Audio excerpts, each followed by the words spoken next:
Bonjour à tous, bienvenue dans cette deuxième interview d'un candidat aux élections législatives qui auront lieu les 12 et 19 juin. On accueille aujourd'hui Gauthier Boucher. Bonjour Monsieur Boucher. Bonjour, merci de votre invitation. Merci à vous d'être venu. Vous êtes membre du Rassemblement national depuis vos 19 ans et vous êtes aux élections législatives dans la 8e circonscription de la Loire. Vous êtes un candidat très implanté par rapport aux autres dans votre circonscription. Vous êtes sur un territoire où se situe à la fois un parc éolien et une centrale à charbon. Votre parti va d'ailleurs à l'encontre du développement de l'éolien. Que pensez-vous du projet aujourd'hui ? J'ai toujours la même opinion sur ce projet. Effectivement, je le trouve contestable. Et nous ne disons pas au Rassemblement national que tous les projets d'éolien terrestre ou maritime ou flottant soient contestables en soi, mais la plupart du temps, nous constatons un effet sur la ressource halieutique, pour ce qui est de l'éolien terrestre, sur la qualité de vie des riverains, sur les animaux, que ce soit les animaux sauvages, oiseaux ou les animaux de bétail, aussi sur le patrimoine, le prix des terrains pour ce qui est de l'éolien terrestre. Alors nous ne disons pas que aucun de ces projets n'a une raison d'exister, mais la plupart du temps, nous contestons effectivement le bien fondé de ces projets. Nous remarquons par ailleurs qu'il s'agit d'une énergie intermittente qui est couplée tout de même à des centrales. Le gain en termes de coût carbone nous semble être compensé par d'autres émissions de carbone. Les éoliennes se font notamment avec des terres rares que l'on doit donc extraire de Chine. Ça participe à ce capitalisme extractiviste que beaucoup d'écologistes combattent, mais il y a une contradiction selon nous dans le fait de promouvoir l'énergie éolienne sans considérer les autres sources d'énergie, sans considérer le fait qu'un mix énergétique cohérent, il y a peut-être une petite part d'éolien dedans, mais il y a aussi les autres sources d'énergie. Et d'ailleurs, nous demandons une consultation des populations au préalable. Pas de ne pas se contenter que d'études d'impact, demander aussi l'avis des populations. Malgré la recommandation du GIEC dans son rapport, vous préféreriez miser et investir dans du nucléaire principalement par rapport à l'éolien ou même au solaire ou encore à l'hydrogène. Disons que la part du nucléaire serait largement prépondérante. Je crois qu'on a une part entre 69 et 71% actuellement. On voudrait rester sur cet étirage de 2 tiers. Ce qui impliquerait, sachant que toutes les grosses centrales ne correspondent plus aux normes du fait de leur ancienneté, il faudrait investir massivement dans justement leur rénovation, au lieu d'investir dans... investir dans ce grand carénage dont je parlais il y a 10 minutes, mais on a investi massivement il y a à peu près 60 ans pour construire ces centrales.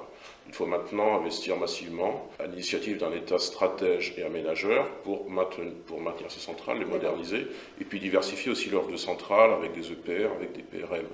Mais nous considérons l'énergie nucléaire pour ce qu'elle est. Bien sûr, elle fait peur parce qu'il y a à la fois l'imaginaire du nucléaire militaire qui n'a rien à voir mais qui quand même fait peur aux gens, et puis les accidents type Tchernobyl et Fukushima, c'est ça. Et donc il y a cette peur des gens, mais nous considérons l'énergie nucléaire pour ce qu'elle est, c'est-à-dire une énergie décarbonée et qui tout de même est garante d'une certaine indépendance nationale.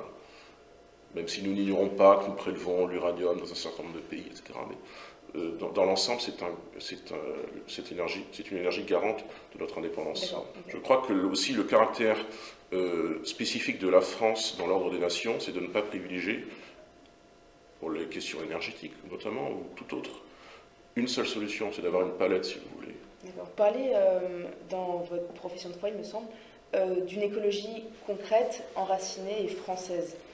Qu'est-ce que cela veut dire ? Particulièrement le terme français, parce que inconsciemment, on a tendance à penser que vous imaginez des frontières autour de la France qui feraient que soit tout va bien d'un point de vue écologique en France, et qu'on n'est pas impacté directement par le reste du monde, dans un bon sens comme dans un mauvais. Tout va bien, non, mais les choses vont mieux qu'ailleurs. Je crois que la France est relativement bonne élève sur ce terrain, comme sur tant d'autres, notamment du fait de son industrie nucléaire.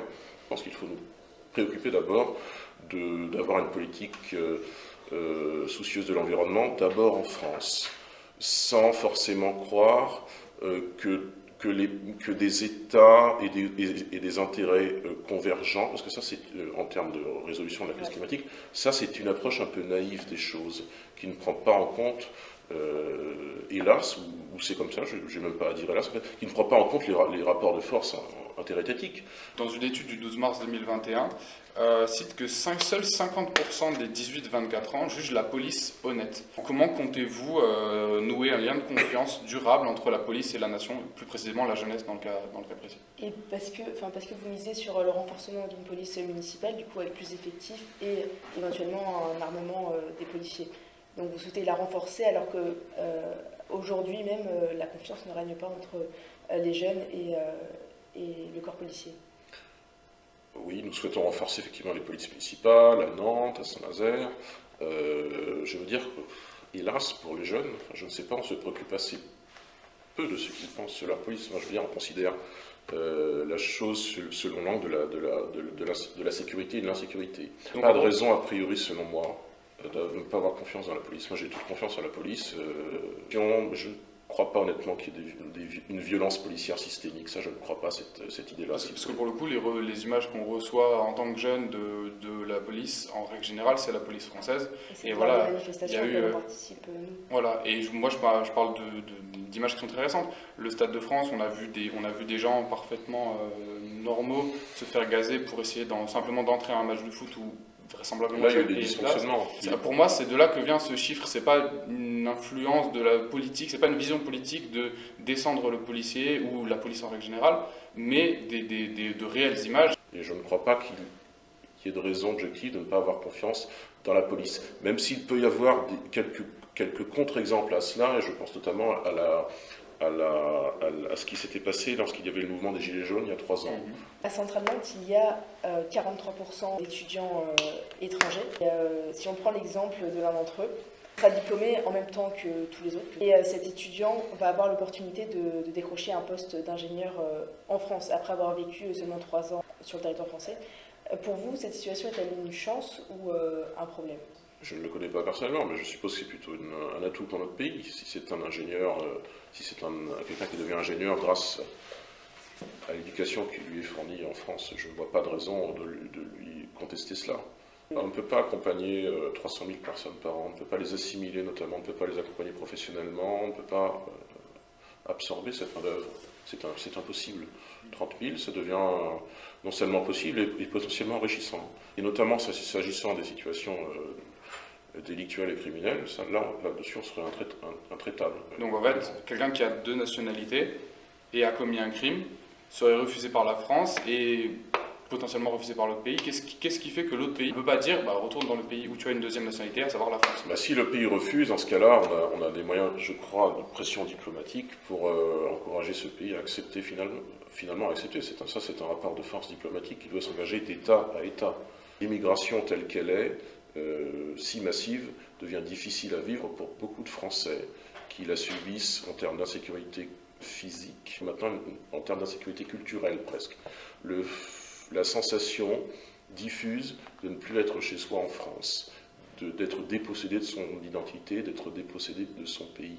L'idée, c'est de dire qu'en venant, ils ne sont pas à égalité avec les Français, ce que vous défendez par la priorité nationale, mais par contre, où ils sont plus maltraités que les Français dans certains domaines, c'est-à-dire que voilà, on peut parler de contrôle de police. Ces Français qui donc peuvent avoir des origines étrangères, s'ils ne veulent pas être collés aux faciès, ils n'ont qu'à promouvoir des forces politiques comme la nôtre qui veulent une diminution des flux migratoires. Il n'y aurait pas de contrôle aux faciès de Français s'il n'y avait pas une immigration si massive et si anarchique, qui fait qu'effectivement, sans doute, les policiers ont tendance à faire plus de contrôles.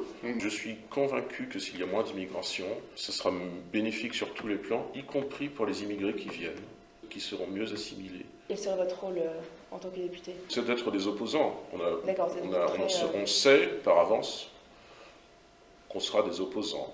Donc, tâchons d'être des opposants constructifs, tâchons d'avoir un groupe parlementaire pour avoir des capacités d'expression, des capacités de travailler davantage dans les commissions, de déposer des amendements, tâchons d'avoir un groupe, ou a fortiori 60 députés, pour contester ce qui doit l'être dans l'action gouvernementale. Merci encore et à bientôt. Donc c'était la fin de la seconde interview de Gauthier Boucher. Merci.